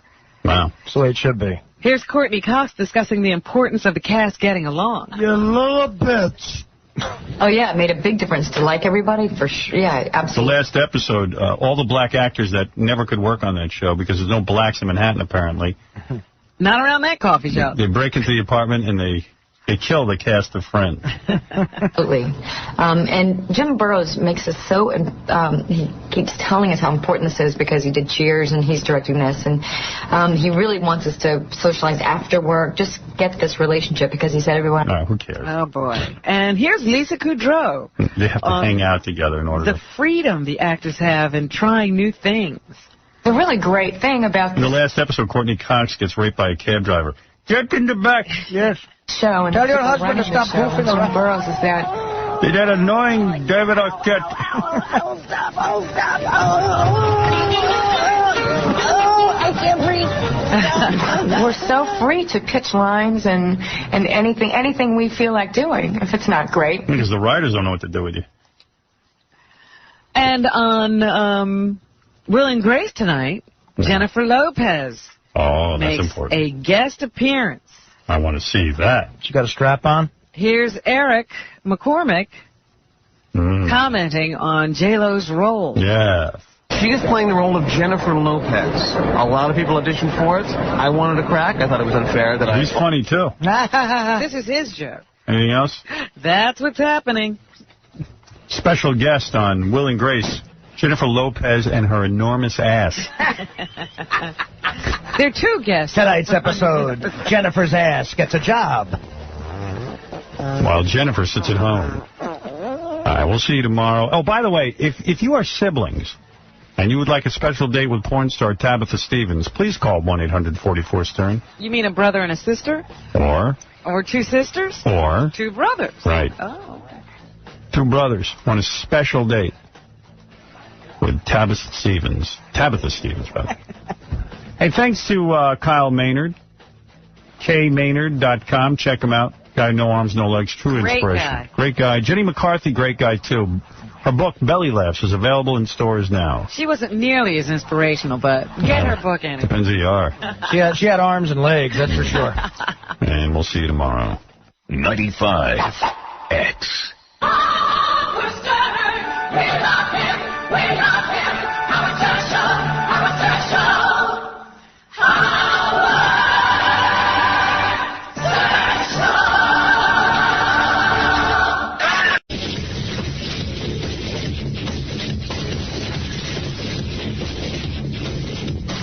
It's funny. Hey, now, what's happening, everybody? Very exciting show today. Jeffrey Ross is back. The very funny and beautiful Jeffrey Ross. Hello, America. There you go. Also, I don't know. There's like a million things going on. And the highlight is that Hank the Angry Drunken Dwarf will go up against Baba Boohai in a rock trivia contest. And I know it sounds like Hank could get beaten, but it turns out Hank is good at something. He's good at rock trivia. It's very funny to hear him actually do it, because the guy's completely tanked, and in his grumblings, he gets the answers. It's like idiot's drunken savant, or something like this. Is he more drunk or more angry? He's, Is he angry because he's drunk or the other way around? Well, no, he's... Is he angry, drunk, or sober? Well, hold on. He's drunk because he's angry. And when he gets into the trivia contest and he answers a question, he gets angry. Like, F you. I know everything. He gets more and more violent as it goes along. Would you describe that as... Well, that's what I'm asking you. I haven't seen Hank sober, so I don't know if he's... I think Hank drinks because he's angry, is what the question was. Yeah, but my question is, if he wasn't drunk, would he still be angry? And the answer would be yes. Okay. Right. I warn you now, I'm afraid of midgets. Oh, really? He's a dwarf, and don't call him a midget because he'll beat you up. That's another thing that makes him angry. Do they bark? He's just an angry guy. But it is funny because this knowledge of rock and roll breaks through his drunken haze. Yeah. And these answers pop out of his mouth. They fly out of his mouth. They come out of nowhere. It's a beautiful thing. Where do I begin? I was going through the mail yesterday, and Drew Barrymore's mother, Jade Barrymore, wrote me a very spiritual letter and sent me a spiritual book. Well, she has become spiritual, is what you're saying. Yeah, I think she always was. And she sent me a book that I guess she had sent to Drew. And now, because Drew read it, that's how her and Drew got back together. Jade and Drew got back together. Back together because of the book. What is the book? So I said, you know what? Let me read the book. It's this book has magical powers. It's called, like, Questions from God. Or something. Questions you could ask God. I don't know the exact title of it. Conversations with God? There it is. Oh, did you read it? It's been around for a few. In fact, there's book 2 and 3 now.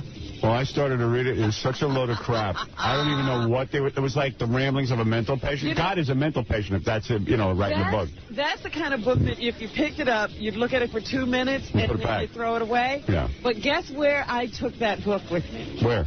To India. Oh. I read it cover to cover. Yeah, because you had nothing else to do. I had to sit in a hotel room hiding. Did you learn anything from it? No, but it was something to do in India that sort of made sense when you were looking at the streets of India. Yeah, but I'm sort of asking you, should I even bother even? No. Okay. That's ridiculous. Please. It's just hard for me to take spiritual advice from a woman who wants me to spank her. Right.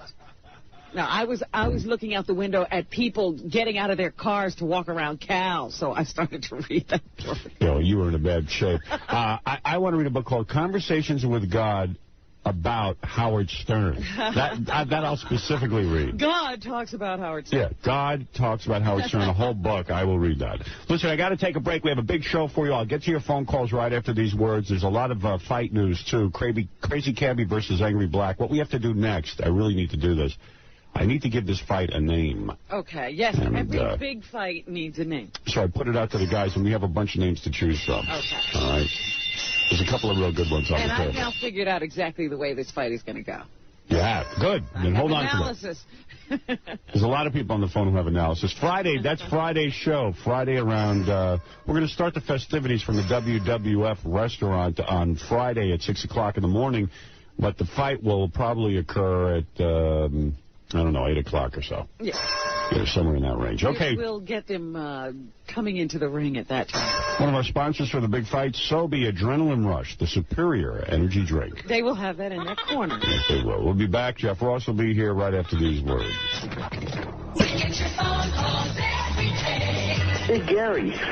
The other day, Howard was kissing Tori Spelling's ass, that ugly Jew broad, and I was just watching the E! Show, and now he's kissing some even uglier Jew broad by the name of Elizabeth Goober. Howard, you have the worst taste in women I've ever seen in my life. I mean, if you're going to be with ugly broads, of course, now you're picking ugly Jew broads, who are the ugliest women in the world. As typical, you're stereotyping Jews. The only thing Jews are interested in is money, and you are a money-grubbing Jew. Yes, sir. Howard Stern Show. All right. Well, there's just too much love in the world. Yeah, and it's all directed at me. My fans are so grateful for everything I do. Anyway, put something in my eye. Hold on a second. Okay. No, you had a whole commercial. I know. Isn't that funny? And then the second I get on the air, there's something in my eye. Oh, man. Went down to Nobu last night. That joint is rocking at 5. You went out last on a night? Tuesday night. 5:45, Robin. I'm allowed.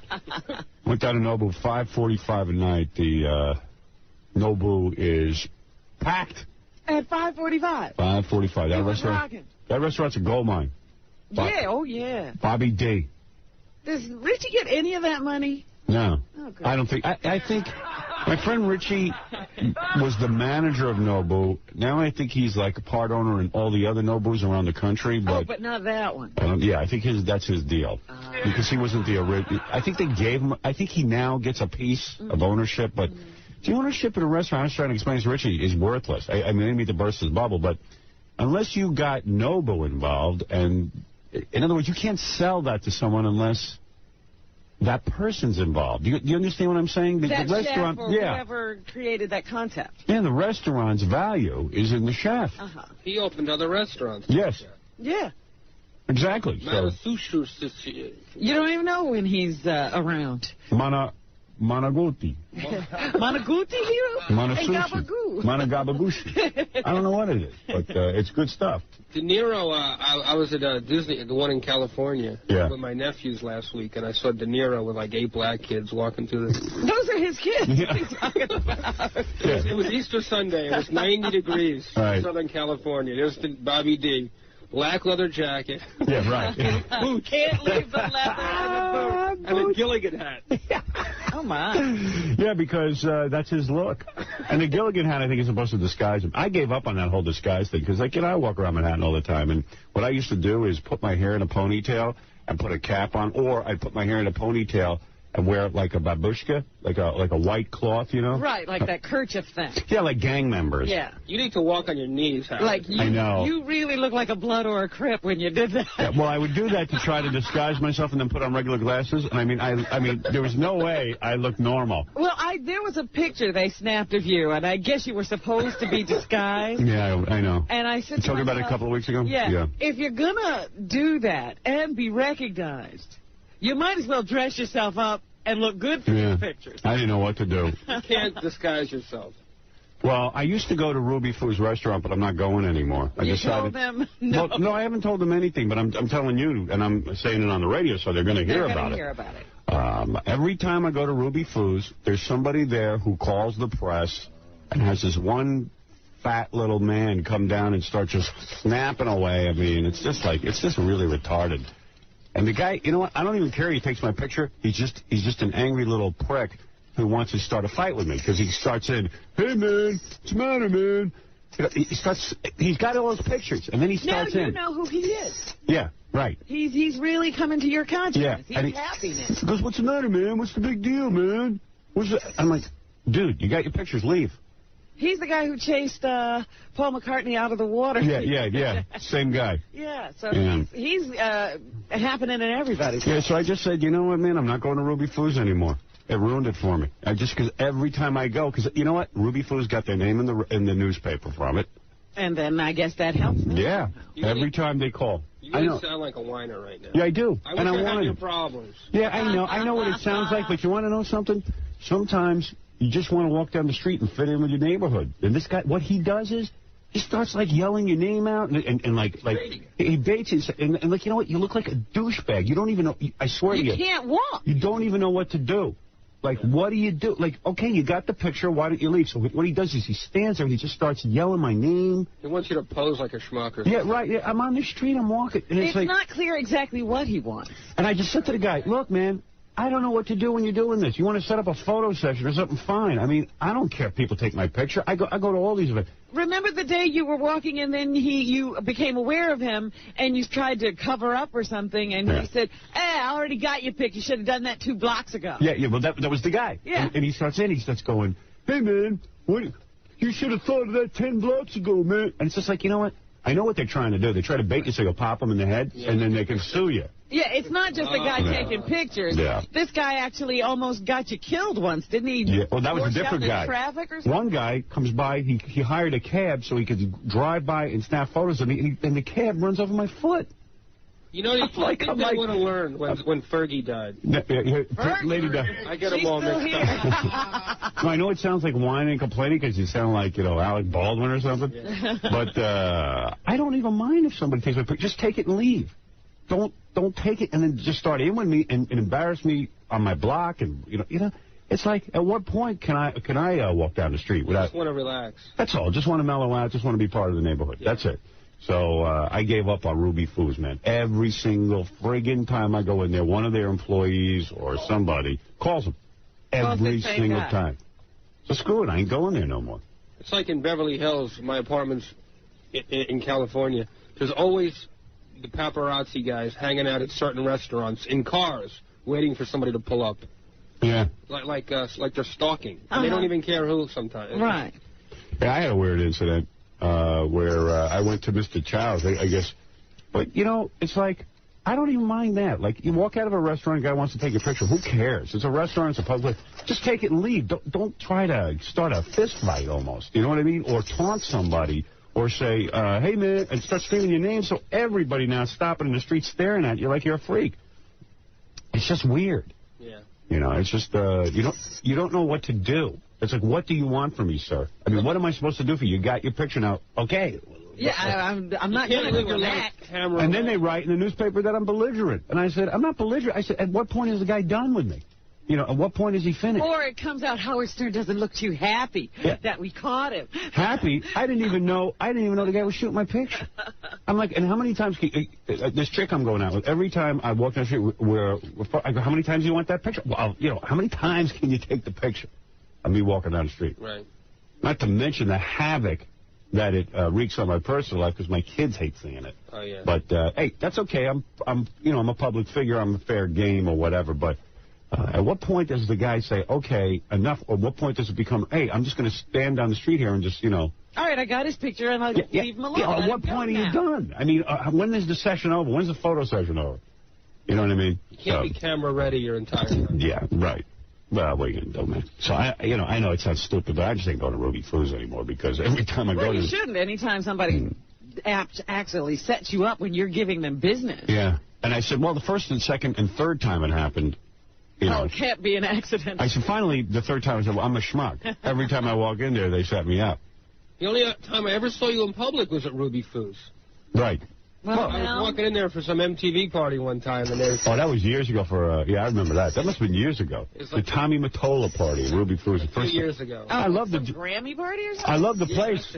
I recommend it to everyone. I just am sick of going there. Every time I go there, they alert the media, They should make it up to you somehow. Nah, I did nothing to make up. I ain't going. That's it. I'm done. They'll just have to get along without you. Yeah, they will. That place does a rumbling business. Good food. It's just, and you know what? I know it's not even like the owner and stuff, because I go to a lot of the restaurants they own. They have different restaurants. It's got to be somebody who just works there at that particular one. And he must have paid a couple of bucks to alert everyone. It's just like, on the payroll or something. Yeah, it's just so stupid. It's unreal.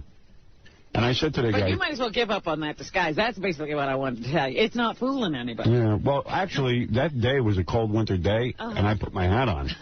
That wasn't I wasn't in disguise. I was freezing. If you notice... I was like, is that supposed to be a disguise? No, but I know I look dumb in that hat, but I was cold. It was just a cold winter day. And then they'll run a picture in July. Right. Well, that's exactly what happened. Yeah, it was when the warm weather... You know how it's been cold every day except for like one day? So on the warm day, they put it in the paper. Yeah, and I'm like, my goodness, he's walking down. He's got a huge overcoat. It's hot.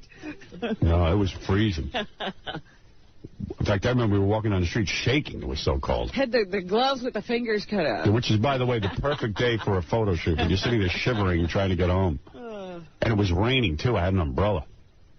Yeah, that was some getup. Yeah, I know.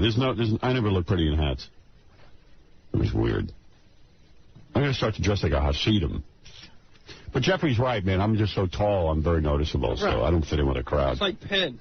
Yeah. Penn Jillette, he can't go anywhere. You just don't know who that big gawky guy is. Yeah, right. You can't miss him. Yeah. One time I was opening for them in Atlantic City, and we went out for lunch. Jay Leno invited us out. Right. And you can imagine the mayhem, walking around Atlantic City with Jay Leno. But the only reason people saw Jay Leno was because that giant was with us. Right. Penn. Yeah. Yeah. But Penn is really funny. I walked down the street with him one day, and everybody said, "Hi, Howard," because he was with me. You know how insulting that is? I'm trying to stay thin, and everyone thinks I'm Penn. What are you going to do? He looks like my dad, Penn. He does? It reminds me my parents are still dead. Right, yeah. You don't milk that story again. So, where was I? Oh, so this is great. I don't know why Chauncey Hayden does this. He writes that horrible little magazine, Step It Out, that nobody reads. He's still doing it. Yeah, but he interviews hot chicks and just asks them if they go out with me. That's because you talk about the magazine every time he does it. I know, and every single time. And you know what? You can't help it. There's this one really hot chick from Dawson's Creek. She was on Dawson's Creek for a while, and I guess David Spade hired her to be in the Joe Dirt movie, which is... Oh, that's the girl who played the stripper? Yeah, and she just, brutalized me. Oh, no. You know, how she wouldn't go out with me, and I'm like, you know what? F you, honey. I don't need to go out with you. What did she say? All right, here you go. I mean, Chauncey's a weirdo. Howard Stern was talking about you the other day. He said he wanted to check you out. Since he's single now, would you ever consider going out on a date with him? Brittany Daniel says, no, I don't think I would date Howard Stern. Even though I'm into tall, quirky guys, I wouldn't date him. So in other words, I'm a tall, quirky guy. You're her type. But she won't date me. And he goes, well, why not? I know his whole thing on the air is just an act, but I think it would really... It's not an act. Well, why is it an act? For 5 hours a day for 20 years? I keep telling people the other guy's an act. I know his whole thing on the air is just an act, but I think it would really bother me. I could act like I was strong and independent and not care that he completely sexually harasses women every day. Oh, what an idiot. You know what? You can tell she's a moron already. You should see what they do to her in this movie. I love these. What do they do? All they do is shoot pictures of her butt and Daisy Dukes. Oh. And, show cleavage shots. All she's there for is eye candy. The commercials on MTV? Yeah. Yeah, she's a total idiot. She flashes and stuff, right? Yeah. Yeah. So what do you mean? I'm sexually harassing women. He's sexually harassing women. What are they doing to her? They got a camera down her shirt. Yeah, but and then she talks about what a great guy David Spade is. Oh, I love these stupid people. Wait. You know, Mitch Swans was all over her for 8 weeks on the set. You know what's really weird? When you're a hot chick in a movie, everyone's hitting on you, so you got to figure out which guy to have sex with in order to further your career. Like, do you go with Spade? Or the director. Or the director. Yeah, always a director.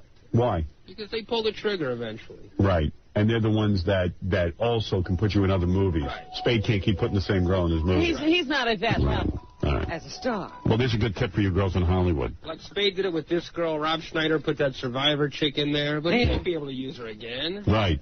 But the director will.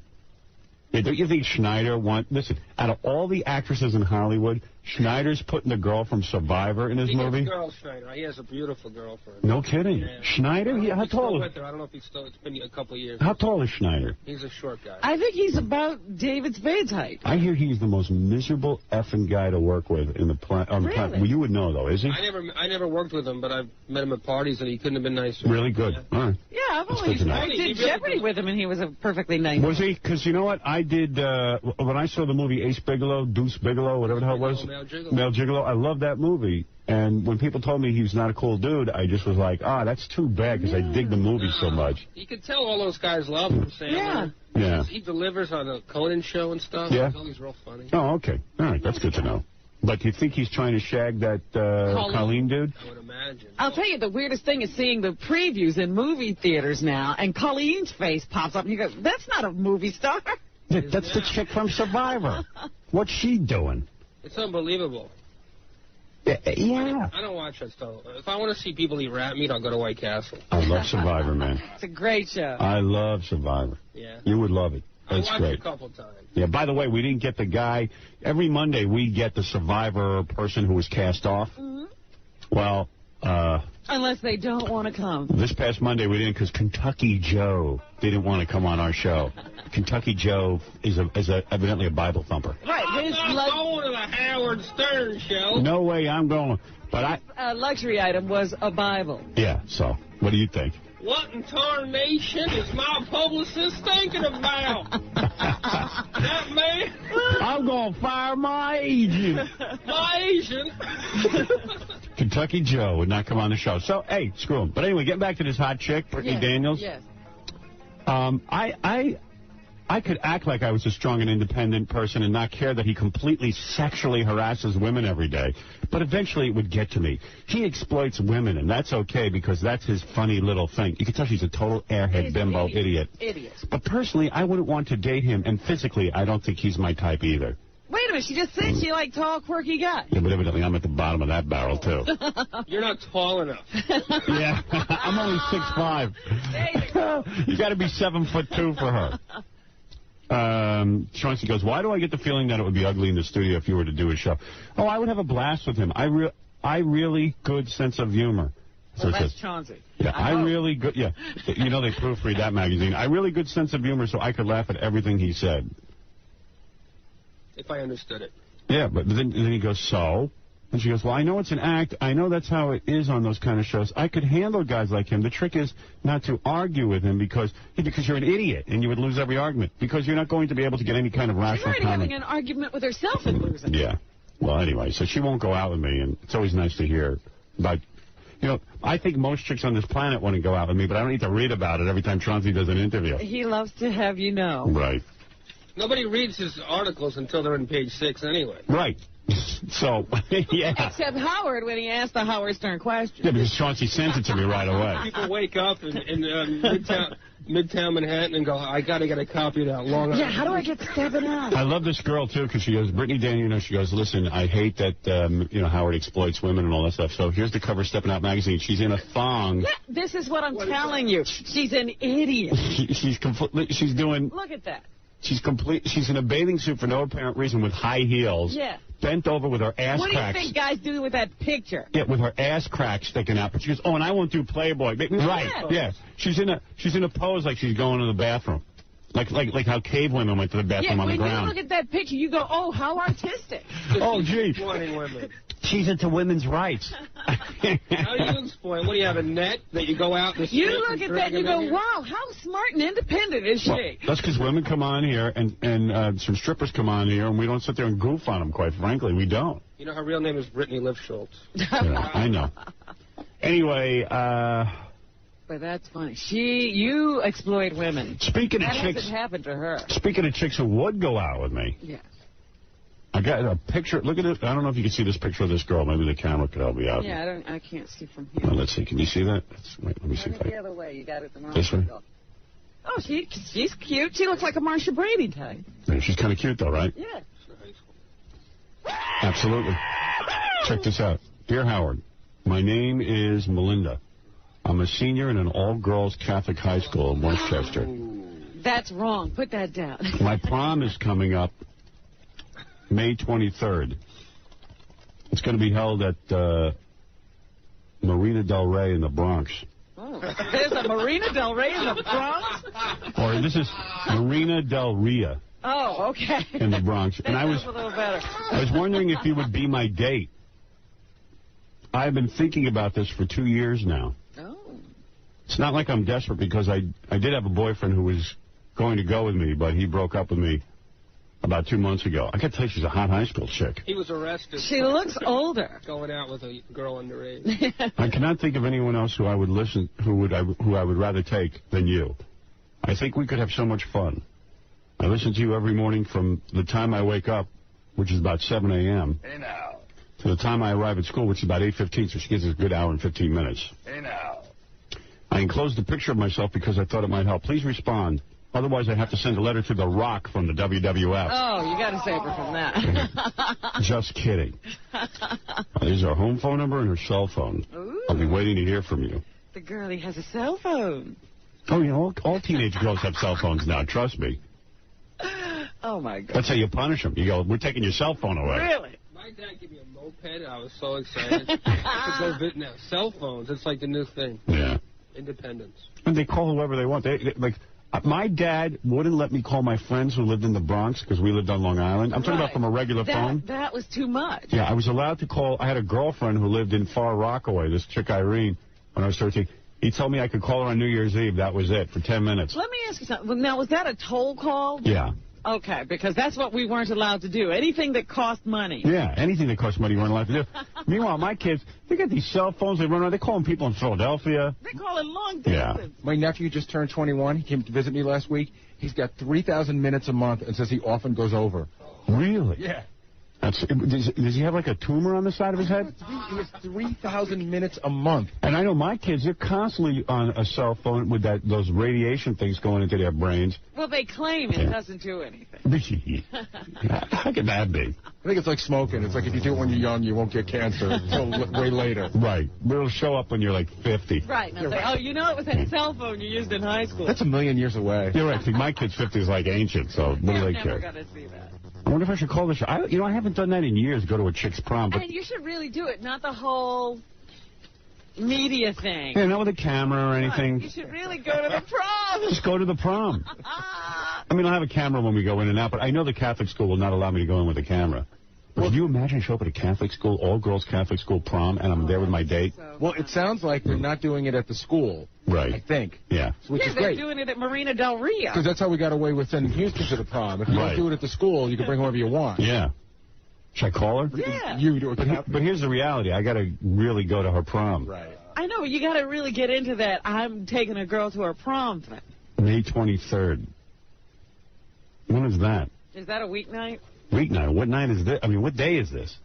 This is, we're still in April. Oh. We're just about to go over, but Is that still in April. Is that a Friday night, guys? I don't know. If it's a Friday or Saturday night, I'll do it. Maybe. It's a Wednesday night. Oh. Did you hear about the all-gay prom they're allowing in Long Island now? I think there are two of them. All-gay. Yeah, 2 all-gay proms. First time they're doing this. Why are they doing that? That's like, well, would they have an all-black prom and all? Because now the kids don't feel uncomfortable like bringing their lesbian and homosexual dates. Are you serious? That But what about they can't take a gay date. What about all? Oh, they can't? No. No. Well, what about all the fun for the straight people? Sit there and stare at the gay people. That's the point. Stare at them. That's nearly half the fun. You know, I saw some of these like girls like interviewed, on the news. These like big fat, lesbian high school girls holding hands. Yeah, I mean, Robin read a statistic yesterday, which is pretty freaky. 20% of all lesbian women are obese. Yeah, I think it was a little higher than that. Right. Yeah, why is that? I don't know, but I know there are a lot of fat chicks, I think, go lesbo because they can't get guys. Right. And believe it or not... You think if they thin down, they'd be hetero. Yeah. It's manlier. It makes them feel like men. They look like... Because the fatter you get, the less female you look. Your whole body changes into that of a big truck driver. And I think also that...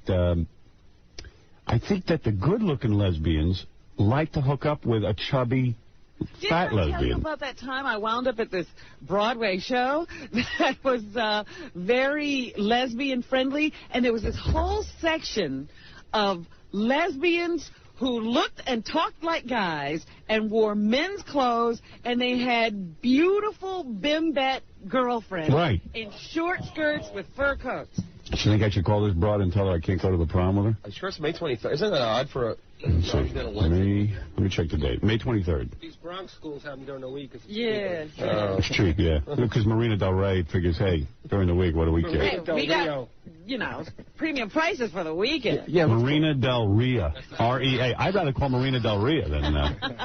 And Gary the Retard with her. Yeah, I can hook you up with Gary the Retard. Yeah, we can find you, Dave.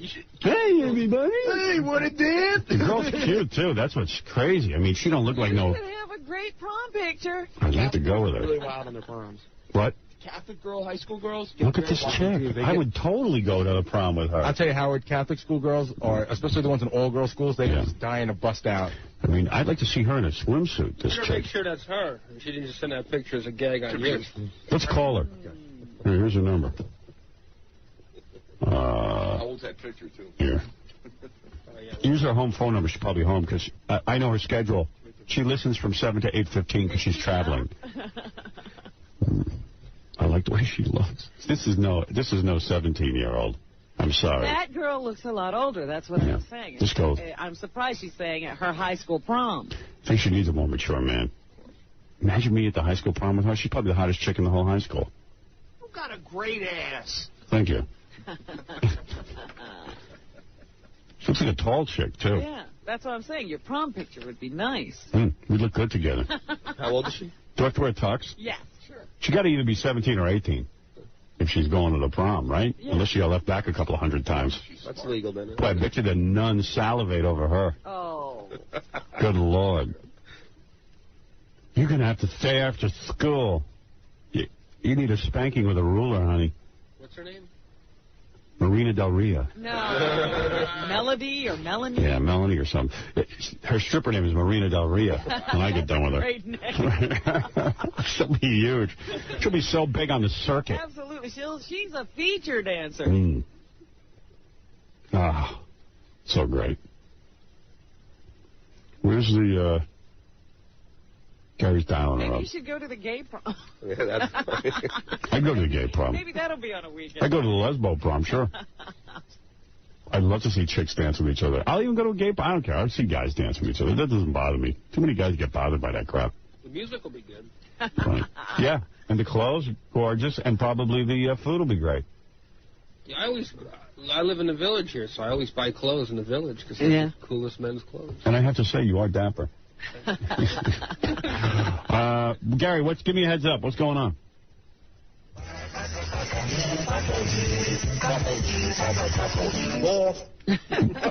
What's going on with the chick? I think he's on the phone with her mom. I would love to be hearing that. Gary, plunk down your thing so I can hear at least your end of it. And the ball game is over.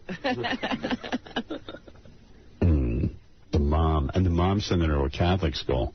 Yeah, she's trying. You know what? What? I got the mom, and you're never sure how that's going to go, but the mom was sure Howard Stern was thrilled, knows all about the letter, she's going to wake her up. Oh, good, okay. Oh, so let me take over. What line? He's gone again.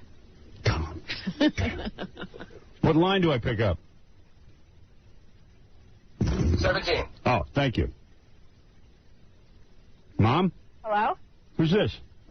It's Melinda. Hey, Melinda, it's Howard. Hi, how you doing? Pretty good. Hey, honey. You know, she seems to have been expecting this call. I got your letter and your picture, more important. Yeah. Yeah. Is that like the best picture you ever took, or is that really what you look like?